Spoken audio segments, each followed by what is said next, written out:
Լույս բոլորիդ, ուրախ եմ անգամ եւս Սիլիկոնյան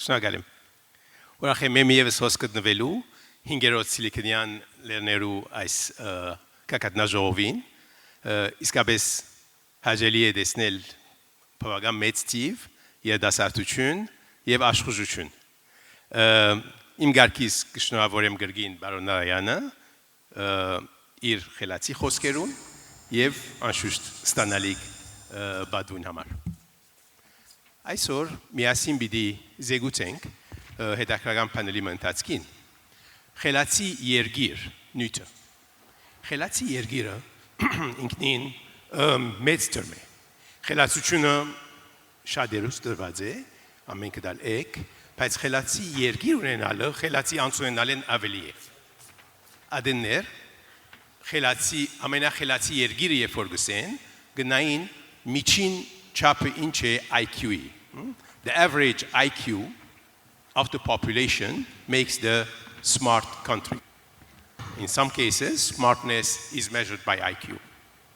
Of course, having good IQ doesn't mean that we have happy country. We can have a very high IQ country. Though today we're discussing technically a nice, wise, smart country. What does it take to have one? What's the best way of creating it? And how can we turn Armenia into a smart country as well? For this, I'd like to invite my panelists. We have an esteemed set of panelists among us who will be joining us on stage. I will not be reading their bios. You have them. I'll be reading their titles. And to get their positions or titles, I will start with Chip Latinen. He's the Deputy Chief of Mission of the US Embassy in Armenia. Chip, if you may join us. Thank you. We have also Armen Balderian, the President of UEICT, the organization that put together this wonderful summit. We have Adrian Buckley with us, who is the Vice President of Siemens EDA for Europe, Middle East, and Africa. We also have Andrew Witten, who is Trade Counselor and Regional Director from the UK Department of Business and Trade. And finally, we have with us Martin Galestian, the Governor of the Central Bank of Armenia. Thank you for welcoming them all. Thank you so much. Please have a seat. Thanks, Armen. Good to see you. Please have a seat. Thanks a lot. Thanks for joining. This topic is an exciting topic that we'll be touching on. Smartness has been with us for a long time, though technological smartness is new. We like to see everything being smart. We call it everything smart at large. We started by having smart cars, smart refrigerators, smart pens, smart shoe. How far do we go with this smartness, we think? Chip, your opinion.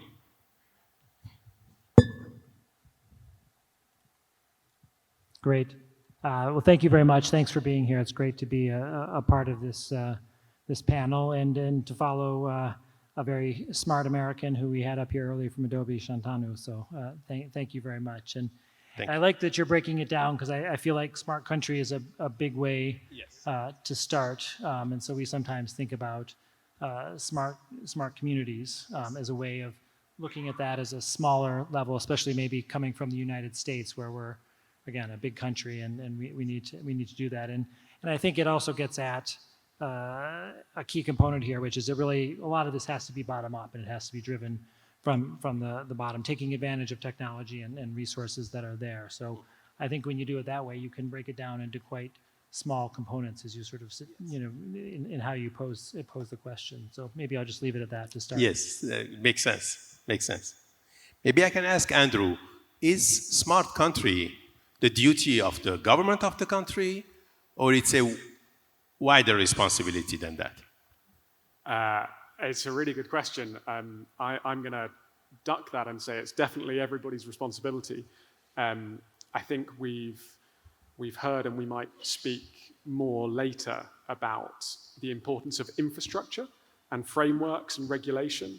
And I think there's a key role for government and industry in that, but delivering, as with any countrywide objective, that's got to involve business, civil society, and government all together. Absolutely. Thank you so much. Smartness is not everything. We at Synopsys, we have a motto, we say smart and secure everything. So being smart, but at the same time secure is very important. That brings the connectedness of being smart and the cybersecurity need for that. How much they are intermingled with each other, Armen? What do you think about cybersecurity in the smart world? Ես երևի հայերեն պատասխանեմ, եթե դեմ չես։ Please. Շատ հետաքրքիր եւ այսպես ասած շատ ընդլայնված հարց է, բայց այստեղ չենք կարող տարբերակել cyber security-ին, security-ին, information security-ին, ինձ թվում է բոլորը մեկը մյուսի շարունակությունն են, եւ այստեղ իհարկե շատ բաներ կախված է մարդկանցից, հենց մեզանից, քանի որ մենք պետք է հասկանանք ինչ ենք անում այս smart դարաշրջանում, տեխնոլոգիական դարաշրջանում, մեր ամեն քայլը գնահատենք եւ այստեղ հարկ եմ ուզում նշել, որ ամեն ինչ միայն կարգավորումներով հնարավոր չի որ լինի։ Մենք պետք է նաեւ ունենանք մեր մեջ մսակենք էթիկայի կանոններ, որոնք մեր հասարակությունը կդարձնեն ավելի անվտանգ, հենց մեր ինքներս եւ մեր դիմացինի համար, եւ ես այստեղ կարևորում եմ հենց այդ էթիկայի կանոնները բացի կարգավորումներից եւ բացի տեխնոլոգիական պահերից եւ որը մեծ կապ ունի եւ որպես smart երկիր եւ որպես smart business եւ որպես smart citizen եւ կոչ եմ անում հենց այսօր էլ այդ նաեւ դա դարձնել մեր քննարկման առանցքային հարցերից մեկը էթիկայի կանոնները այս տեխնոլոգիական դարաշրջանում։ Շնորհակալություն։ Shnagarchun Sezi. Anyone else would like to address the security aspect in addition? Yes, Martin. So, thank you very much. I think regarding the security that you mentioned and the cyber part of it, yes. I think more and more by development of what Mr. Naran called the AI era, we're dealing more and more with data sets, and then we're dealing with the systems, and then probably what government should do is to control the system of systems. And it created a more complicated type of networks within each other, which deals with interoperability of the systems, then integrity of the systems and so on. So I think, from my perspective, government have a very big role to play there in terms of providing a secure ecosystem, secure platform that businesses and then all the government agencies can thrive. But cyber is very important. I think that it should come as a collaborative process, but it should be somehow moderated by the government agencies. Very good. Thanks, Martin. You touched on AI. AI in the smart country, I think, would play a key role as well, especially if we are going to be based on data. Data-driven smart country would be an important element that we may want to look at. Today we're trying to do everything data-driven, and if we have lots of data, we can customize the smartness if we want to. So to address that, I'd like to invite Adrian to tell us how the AI can help us in the smart country aspect.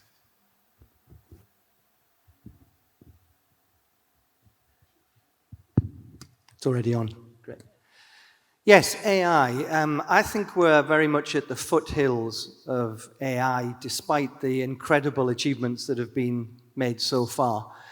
When I think about smart countries, like the other speaker, I tend to break it down a little as well. And for me, it's a question about smart cities. I was reading an article the other day, and I learned that there are 1.3 million people per week are moving from rural settings into city settings. And therefore, it becomes essential that our cities become safer, they are able to be greener, and they're much more efficient. And AI has a huge role to play within that. I come from the Silicon world, and so a smart city to me looks like a set of sensors. It looks like 5G communications, and then loading up into clouds, and then deep insights are being created from the data that's being collected. Today, humans can create deep insights at a certain pace, but AI will accelerate that well beyond what is possible today. And just coming back to the comments about cybersecurity, I agree, will be a fundamental part. More data will be available than it's ever been available before. But I think AI has the opportunity to make our cities zero emissions, way safer, and much more efficient in the way that they work today. And I think this is essential. In 2040, 65% of the world's populations will sit in cities. So they must work and they must take advantage of technologies like AI. Absolutely. Yes? I'd just like to add on the security front, because I think one essential for a smart country are citizens who are willing and feel confident to hand over their data and let it be used and know how it's going to be used. So I just sort of add that to this discussion of cyber. I think there's also a role for regulation in creating that transparency, because with the best solution in the world, if it's not being adopted by the people in the country, there's a hard limit to how much good it can do. That's a good point. Thanks. When you search for smart cities, you find that Seoul in Korea happens to be the #1 smart city. And in the US, San Francisco happens to be the smartest city, supposedly. As we're thinking about the city being smart, that is the public transportation, the public activities, the parking, the transport at large. Chip, what do you think that you as a government could support in that smartness aspect of the cities? I mean, it's partially the U.S. government, and I think that's the general framework. But again, breaking it down to more community level, I think, is where you see that success. And we've seen that San Francisco is one. North Texas, you see this community growing. East Phoenix, you see them. And I think something that they have in common is that they create a consortium where you're sort of bringing together, government entities, transit facilities, utilities, public safety, education institutions, and of course, the private sector. And that's a key. And I think it's really all of those pieces working together that's important, certainly from those perspectives. And I think that's, as we look at a place like Armenia, that's what we want to try to bring together. You bring it together on the panel, I think, a little bit here, where you have a mix of government and private sector and others. But I think that's where you want to bring those different entities together to work on this. Very good. Thanks a lot. Adrian, since we spoke about transport, we know that having autonomous vehicles that are smart allows us, being cars, being drones, being robots, allow autonomy, allow smartness in motion. The cars being autonomous these days, they communicate with the surrounding cars, they communicate with the infrastructure around them, they communicate with the cloud, and so on. How does that help become the city is a smart city? I know there are multiple cities around the world that are looking at transportation in a third dimension. So there are cars that will drive on our roads soon that will be autonomous, but there will also be taxis that will fly in our airspace who will definitely be autonomous, and there'll be extensions to the underground train systems. And I think integrating those three together will be a challenge. But if that integration can happen effectively, the congestion in our cities can be significantly reduced. But probably more importantly, it helps move us towards, again, zero emissions. There are already cities in the world that have zero emission from transport. There is a city near Dubai, about 18 miles away from Dubai. There are no petrol stations or diesel stations.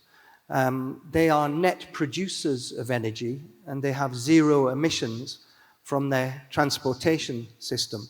And I think this is the future. This is the way that smart cities should go. But I think the biggest challenge is going to be that integration in the third dimension, in the sky, on the roads, and underground. Yes, that will help. Perfect. Now, putting transportation aside, let's touch on health as well. The smartness in the health system. We all came through a pandemic era. We all suffered from 2 years of lockdown. Smartness helped in some places, particularly in China. The network of cameras in the cities allowed the government to control the traffic, to control the transportation, to control the individuals who were going in and out. And thus, they had their arms around COVID faster than some others. Again, it was a smart city. The network of cameras all around, the image recognition, the databases, AI recognizing faces, that whole thing is smartness. But that's one particular aspect of health. Where else the health domain can benefit from smartness? Armen? This is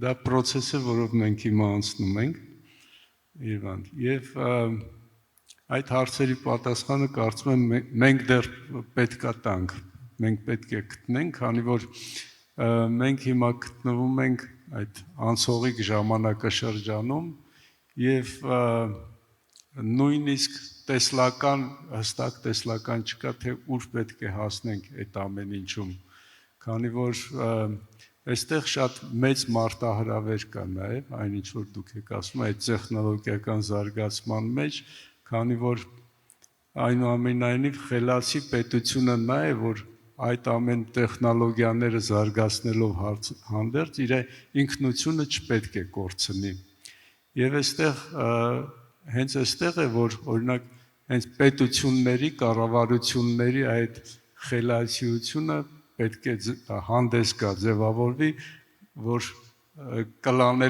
արագորեն կլանելով տեխնոլոգիաները հանդերձ, պահել երկրի ունիկալությունը։ Եվ այդտեղ նա է, որ վտանգ եւ մարտահրավերը, որը գալիս է տեխնոլոգիաներին, դարձնել շարժիչ ուժ երկրի համար, երբ որ սկսում ես նրան կարողանալով խելացի կառավարել։ Խելացի երկիրը նաև խելացի տեխնոլոգիաների խելացի կառավարումն է առաջին հերթին, քանի որ կարող են լինել կամերաներ, տրանսպորտ եւ այլն, բայց այդ ամեն ինչը խելացի կառավարման արդյունք պետք է լինի եւ պետք է կարողանալ ազգային առանձնահատկությունները պահելով հանդերձ ամբողջ աշխարհին ներկայանալ որպես առանձնահատուկ խելացի երկիր, որը իհարկե օրինակի արժանանալի է։ Ես տարիներ առաջ ասացի, որ Հայաստանը մի երկիր է, որը կարող է դառնալ մարդկային դեմքով արհեստական բանականության երկիր եւ ես դա շատ կարեւորում եմ։ Եվ այստեղ Հայաստան ունիկալ շանս ունի դա անելու, քանի որ հաշվի առնելով Հայաստանի տրադիցիաները եւ հիմա տեխնոլոգիական առաջընթացը եւ պետության դերը այդ գործում հասնել նրան, որ մենք իրոք խելացի դեմքով արհեստական բանականություն եւ խելացի երկիր ստեղծենք։ Martin, let's go to you. Since we started discussing Armenia and the smart country of Armenia, where do you see we have to start from? I know you have invested a lot in digitalization. in bringing several segments of our society to the digital world. What else do we need to do, according to you, to turn Armenia to a smarter place? Thank you very much for the question. I think we should start from the solutions which are there in the world at the beginning. So, and then we need to internalize those which are the best for and suitable for us.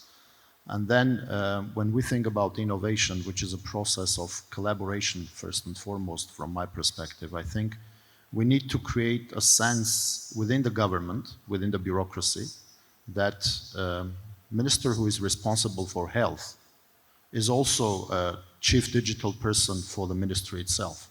So this understanding that you cannot be just a minister for a specific area, but you need to work hard to work with your colleagues around the government, and I'm not even mentioning the business part of it, to create this general sense of urgency that if you don't do that, then there is no way out.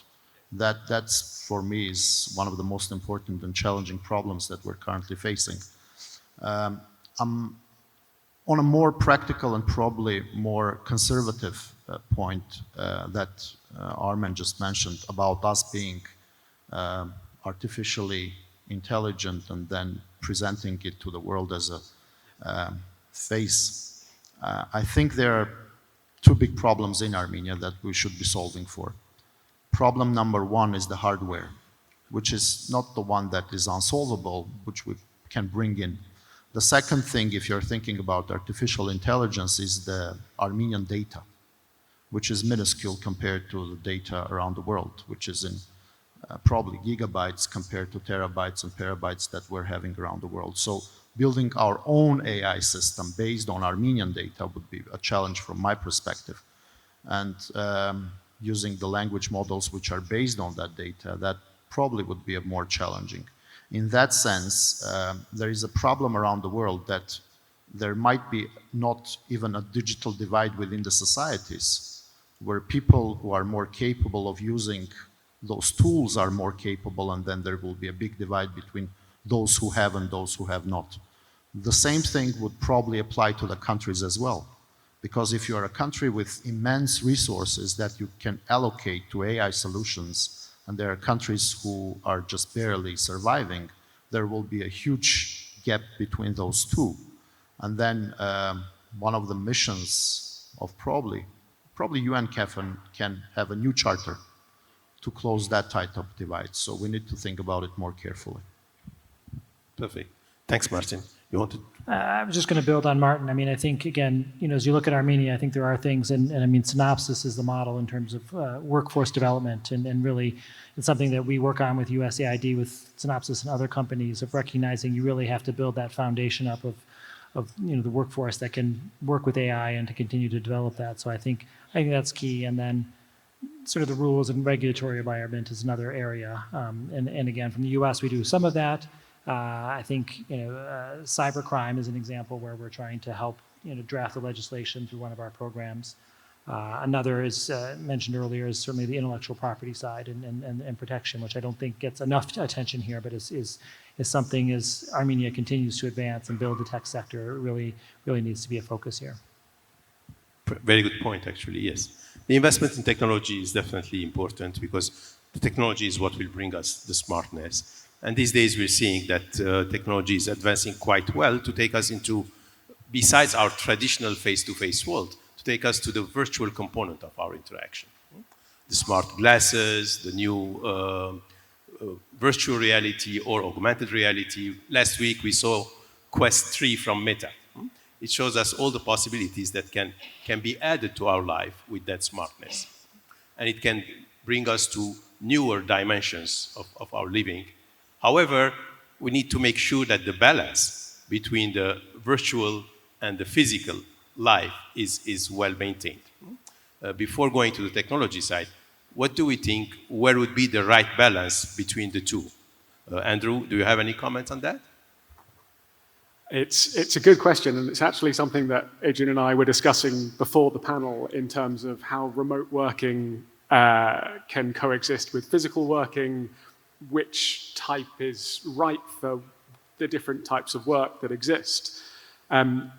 I think one thing that governments that I look to the tech sector and I love is this relentless focus on user need.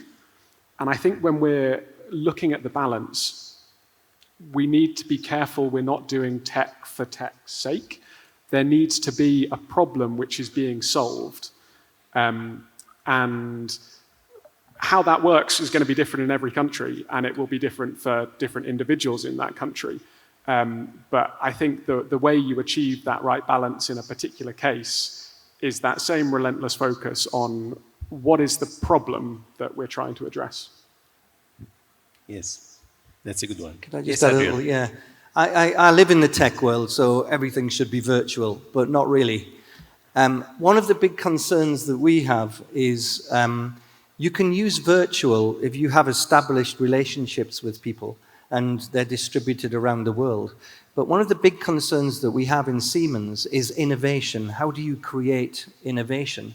And I think innovation happens when events like this occur, when people can physically talk to each other and perhaps go into areas that they would otherwise not have talked about.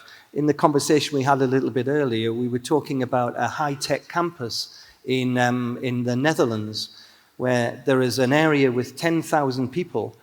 And one of the rules is that when you bring your business there, you cannot have your own restaurant. There's only one restaurant called the Strip. So all of the different people within those 10,000 people every day get together and share innovation, not just within their own technology area, but across technology areas. So that kind of blue ocean capability becomes a possibility. So despite the fact I live in high tech, I do greatly appreciate the physical world as well. Yes, I fully agree. There needs to be a proper balance between the two. However, they're getting closer and closer to each other. Today's metaverse or virtual reality components, especially with teleporting, taking your hologram to my meeting room to have a face-to-face meeting. It's as close as possible to reality, that we can have our discussion, our whiteboard discussions and so on, while physically I am apart, but my hologram sitting next to you. So teleporting is something that's catching up quite fast. Though, technically, it will require much stronger technology. The amount of communication that we need is much more than what we have today. The real-time video communication that is necessary will put an additional load on the semiconductors. So my question is to you. We know that semiconductors are the backbone of technology. Anything that we use without the chips, even AI today became reality because the chips were able to give us deep learning. If we have the right amount of complexity in our chips, we are able to achieve a lot. To be able to maintain that virtual communication, that teleporting, and so on, what do you need to do in the chips that you create? Well, there are many, as you know, many challenges within that. Probably one of the biggest challenges is power, the amount of power that you need to be able to teleport. I like that idea. Yes. And I see all around the world established companies and startups creating new CPU architectures which are massively parallel and much better attuned to running AI algorithms. And this is essential. Otherwise, there will not be enough power in the world to be able to run these systems. So I think finding ways of getting very low power operation for very high return is probably the biggest challenge. But there are many challenges in doing so. Definitely power is very important there. The speed that you have to give, that real-time rendering of information is huge consumption. We have to make sure it is there. In terms of adopting this technology, we know that the younger generations are much faster in adopting it. Our students in the schools, in the universities, and so on. So let's touch on the education segment as well. How would education benefit from SmartNet? Armenia was lucky in that sense. They adopted smart education some time ago, not because of COVID. In fact, some of the investment that we did, one of our Armenian organizations, the AGPU, the largest NGO, adopted virtual learning 15 years ago to disseminate education among Armenians throughout the world. Not by just distance learning, but rather smart learning, using multimedia, using immersive technologies, using interactions. Now, how much of that can be realized today, and how far we have to go with it to help our kids have much more interesting and smart schools? Who would like to touch on that? Armen? Նորից դժվար հարցի ինձ հասավ։ Անպես պետք է։ Իրոք շատ կարևոր հարց է, քանի որ մի կողմից տեխնոլոգիաները մեզ օգնում են շատ լավ ապրել, շատ լավ սովորել։ Մյուս կողմից այդ տեխնոլոգիաները ստեղծելու եւ օգտագործելու համար շատ ավելի շատ գիտելիքներ են պետք։ Եվ այստեղ իհարկե կրթական համակարգին, education-ին պահանջները շատ ավելի դժվար են, շատ ավելի բարդ են։ Եվ այստեղ կարծում եմ ոչ միայն կրթության վրա պետք է նայել, այլ պետք է նայել նաև միասնական աշխատելու հնարավորության վրա, քանի որ հավաքական գիտելիքը այն ճանապարհներից մեկն է, որը պետք է հենց տեխնոլոգիաների զարգացման համար այնքան է բարդացել, որ մի մարդը հնարավոր չի, որ այդքան գիտելիքներ ունենա, եւ հենց նաև կրթական համակարգը պետք է ուղղված լինի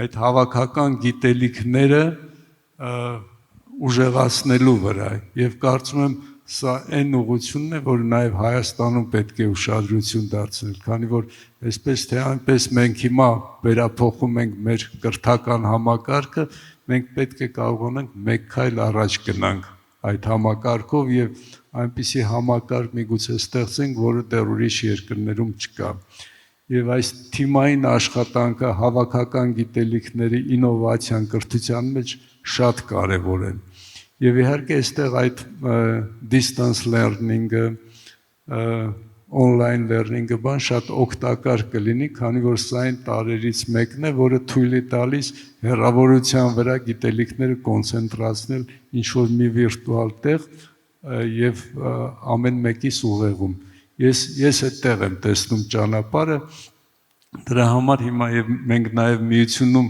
աշխատում ենք հենց այս հավաքական մի դիսցիպլինար կրթական համակարգը ավելի լավացնելու ուղղությամբ եւ օրինակ սինոպսիսը երբ որ մեզ հնարավորություն տվեց արհեստական բանականության ծրագրերը ստեղծել ուսանողների համար, դա ճանապարհներից մեկն է, թե ինչ ուղղությամբ պետք է զարգանա կրթությունը։ Շնորհակալություն։ Merci. Thank you. Ayo Martin. Yes, I think there is an exponential possibility there in the educational sphere. As our speaker said in the morning, each one of us can have a personal tutor, which means that sitting somewhere in a remote village in Armenia, having some type of connectivity, you can do that. From the public policy perspective, I think we should put as a priority not to let everyone behind. So there will be people, there will be students who will be using it immensely, having deep knowledge in STEM, plus they will have their personal tutor, plus they will be graduating from a great university, and they will be the privileged ones. So the public policy goal should be to close that divide between those kids who are less privileged compared to the ones who are coming from a great schools with a great toolkit. And I think it's about the educational part, but also we need to change the way we learn. Usually the way we were learning was based on the curriculum. So we're taking subjects at the university, we're trying to master math and science and some other stuff as well. But I think we are living an era of an iterative learning. So it's not a given process, but we need also to imagine and to make steps forward, step by step, because there is so much uncertainty around. Absolutely, I fully agree with you. Okay, let's open the floor for a couple of questions from the audience as well. Do we have the microphones? Yes, please go ahead. A question there?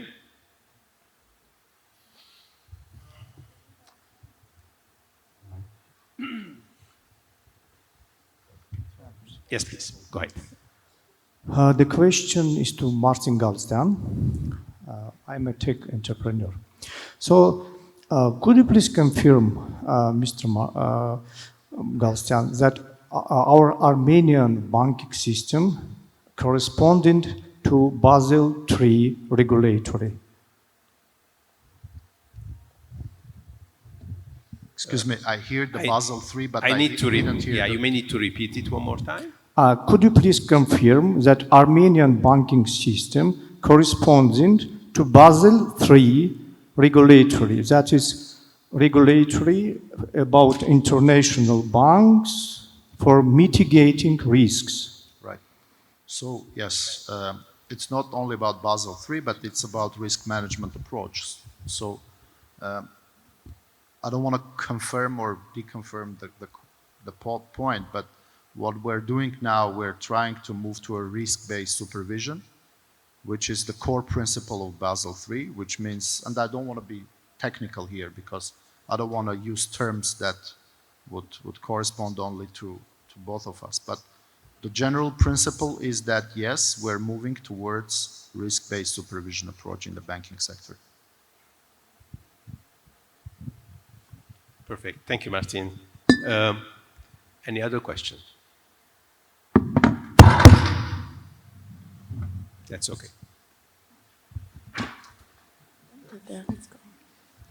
Շատ լավ, շնորհակալ եմ, շատ հրաշալի նախաձեռնություն է, անունս Մարի է, ես եկել եմ Թալինից, շատ կարևոր հարց բարձրացրեցիք, որ շրջանների երիտասարդները, պատանիները հեռու մնալով մայրաքաղաքից եւ ժամանակակից իրադարձությունների շատ ու շատ անցուդարձերից, նրանց համար շատ դժվար է գալ Երևան եւ մասնակից լինել, օրինակ այս հրաշալի իրադարձությանը։ Հիմա օրինակ ես կարող եմ խոսել Թալինի անունից, շրջան Հայաստանում, եւ ինչ կարող եք առաջարկել Թալինի պատանիների երիտասարդների համար, որ իրենք մնան շրջանում եւ չվազեն Երևան։ Ինչ նախաձեռնություն ունեք, որ այնտեղի կազմակերպությունները, կրթական հաստատությունները ձեր հետ համագործակցեն։ Ինչ ունեք շրջանների համար նախատես, ինչ կարող եք առաջարկել։ Շատ լավ։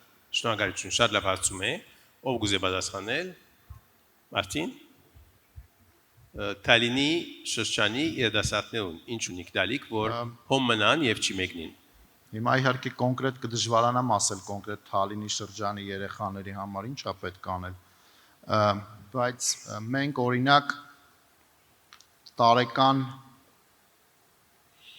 Եթե չեմ սխալվում 50,000 աշակերտ ենք հյուրընկալում կենտրոնական բանկում, հիմնականում դպրոցական տարիքի երեխաներ, ում հետ փորձում ենք խոսել ֆինանսական գրագիտության եւ որոշակիորեն նաեւ մակրոտնտեսական քաղաքականության վերաբերյալ։ Իմ առաջարկը, որը վերաբերվում էր ճեղքը փակելուն, հիմնականում միտված էր նրան, որ մենք պիտի հնարավորություններ ստեղծենք բոլոր երեխաների համար, հիմնականում օգտագործելով արհեստական բանականության գործիքակազմը, որպեսզի երեխաները, ովքեր որ ուզում են սովորել, ունեն դրա ցանկությունը, դատապարտված չլինեն ինտերնետի բացակայության կամ տեխնոլոգիաների բացակայության պարագայում, դատապարտված չլինեն հետ մնալ։ Գաղափարը դրա մասին էր, ես կարծում եմ, որ այդտեղ էական անելիք ունի նաև կառավարությունը, որի ծրագրային դրույթներից մեկը այդ բրոդբենդի տարածումն է Հայաստանում,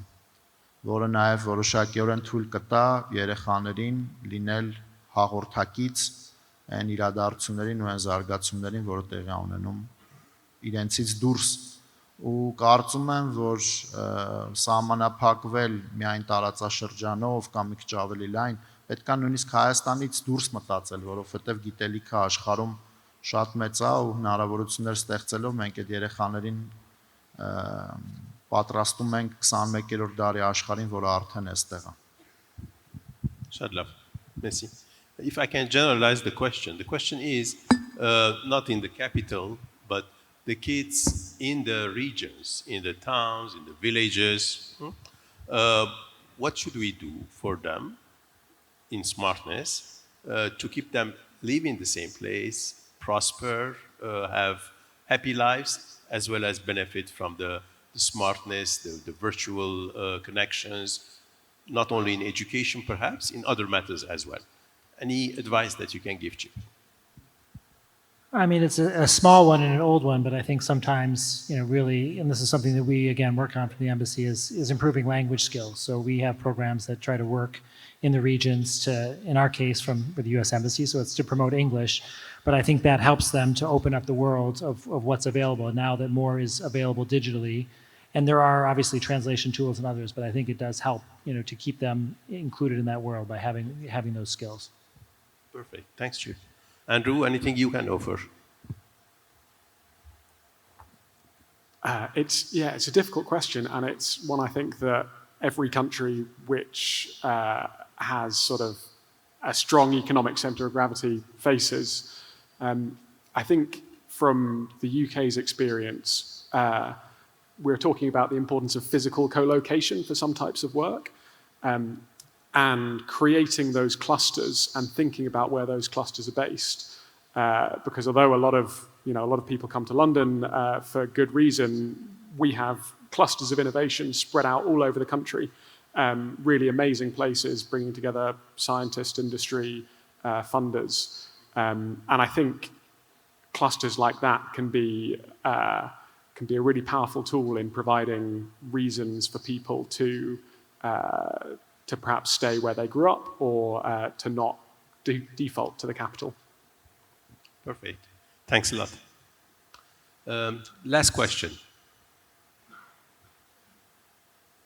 There's one from the back, I see. Oh. May I? Go ahead, please. Hi. Is someone? Okay, no.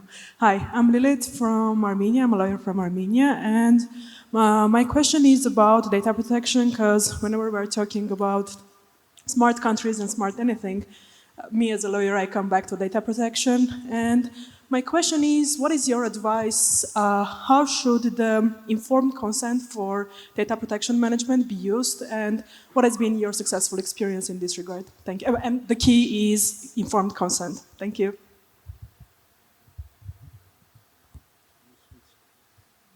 Armen, you need to... Գուզեք մեմ եւս ասել հասցը գալի հայրենով արսել, բայց քիչ ավելի տանտաղ է գալի։ Ներողություն։ Ողջույն բոլորին նորից, ես Լիլիթն եմ իրավաբան։ Հարցս վերաբերում է տվյալների պաշտպանությանը ու երբ որ խոսում ենք խելացի քաղաքների, խելացի երկրների մասին, առաջին հանգամանքը, որ ինձ որպես իրավաբան անհանգստացնում է, դա տվյալների սուբյեկտների տեղեկացված համաձայնության տրամադրումն է, համաձայնություն, որպեսզի իրենց անձնական տվյալները օգտագործվեն։ Ու հարցս նա է, թե ինչ լավագույն փորձ, ինչ խորհուրդներ կան, թե ինչպես պետք է համոզվել, որ եթե մենք Հայաստանը տանում ենք smart country խելացի երկիր լինելու ճանապարհով, որպեսզի անձինք, ովքեր տալիս են իրենց համաձայնությունը, իրենց անձնական տվյալները օգտագործելու, տեղեկացված լինեն, թե ինչ են տալիս այդ համաձայնությունը եւ դա ոնց է օգտագործվելու։ Okay. Շատ լավ, Մարտինեսի հավանաբար։ Փորձեմ։ Ես կարծում եմ, որ հարցը ըստ էության երկու շերտ ունի։ Նախ Էնդրյուն նշեց իր խոսքում, որ ցանկացած դատա, որ մենք վերցնում ենք քաղաքացուց, պիտի քաղաքացին համոզված լինի, շերտերից առաջինը, որ իր տվյալները պաշտպանված են ու էթիկայի տեսանկյունից օգտագործվում են այն նպատակների համար, որոնք որ մատնանշված են consent-ի մեջ, ոնց որ դուք նշեցիք։ Երկրորդ էլեմենտը, որ քաղաքացին պատրաստ կլինի տրամադրել իր տվյալները, դա էլեմենտն է, որ ինչ ես դու ստանում դրա դիմաց։ Եթե մենք բոլորս մեր տվյալները տրամադրելով դրա դիմաց ստանում ենք ավելի խելացի լուծումներ, որոնք հեշտացնում են մեր կյանքը, լավացնում են առողջապահությունը, կրթությունը, բիզնես անելու հնարավորությունները, այդ դեպքում մենք կարող ենք տանք այդ տվյալները հանրօգուտ ինչ որ գործ անելու տեսանկյունից, որը կստեղծի անգլերեն ասած public good-ը։ Բայց ձեզ հետ համաձայն եմ այն առումով, որ քաղաքացին նախ եւ առաջ, եթե ապրում ենք ազատ դեմոկրատական երկրներում,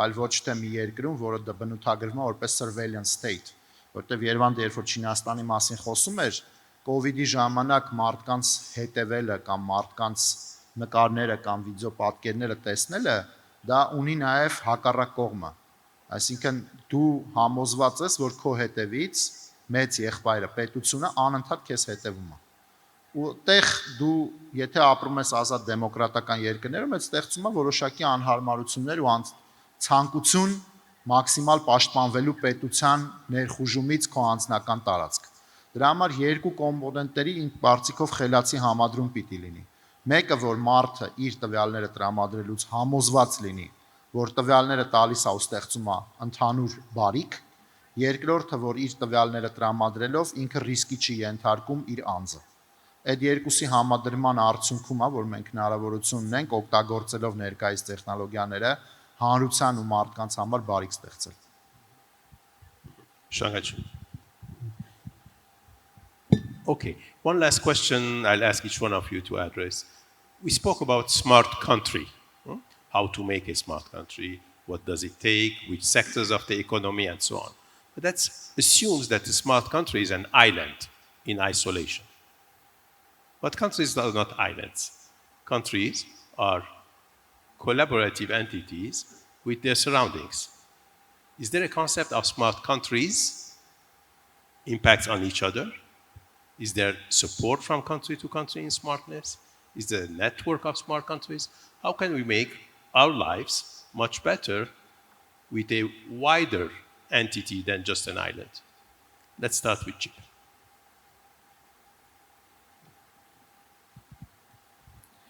Good question. I'm still thinking here, but I mean, I think going beyond and connecting is maybe looking at some of there's sub-issues of what you're really trying to get at. I mean, when you're working at smart communities or smart countries, then you need a responsible dialogue. You break it down into other areas. It might be climate change, might be security, sustainable community development, rule of law, economic development.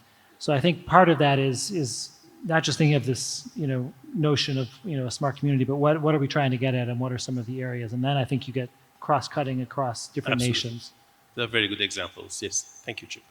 Armen?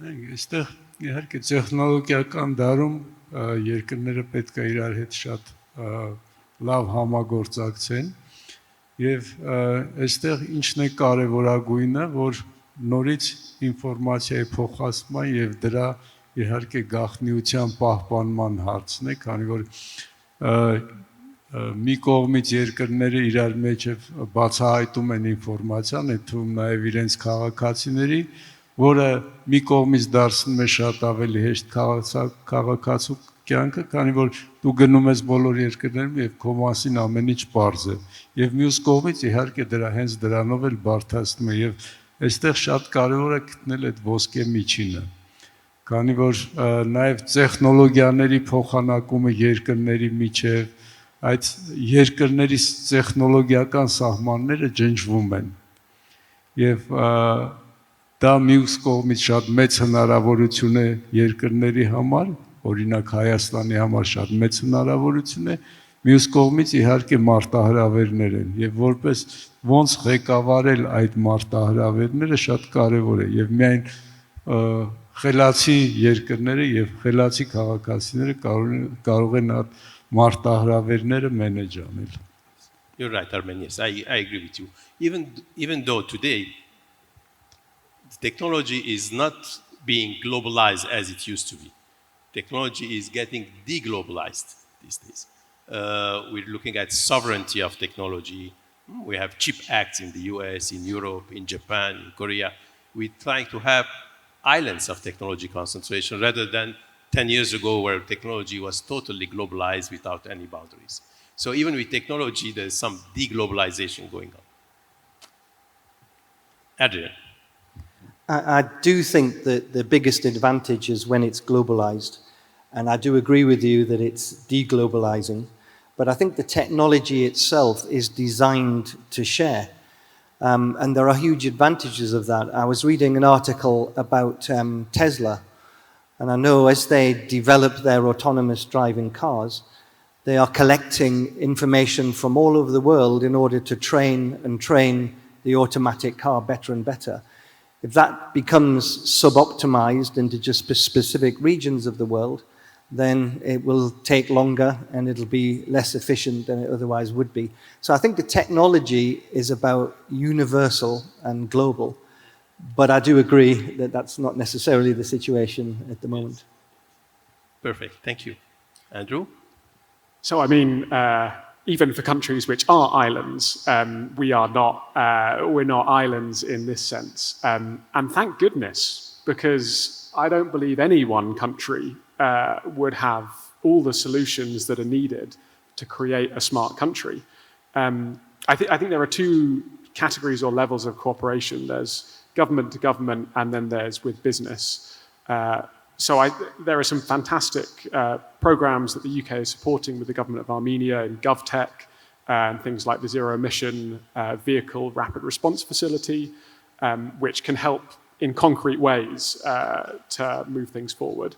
But the business links are so important because I look at an audience of businesses and say, you're the ones with the solutions that we need to roll out across the world.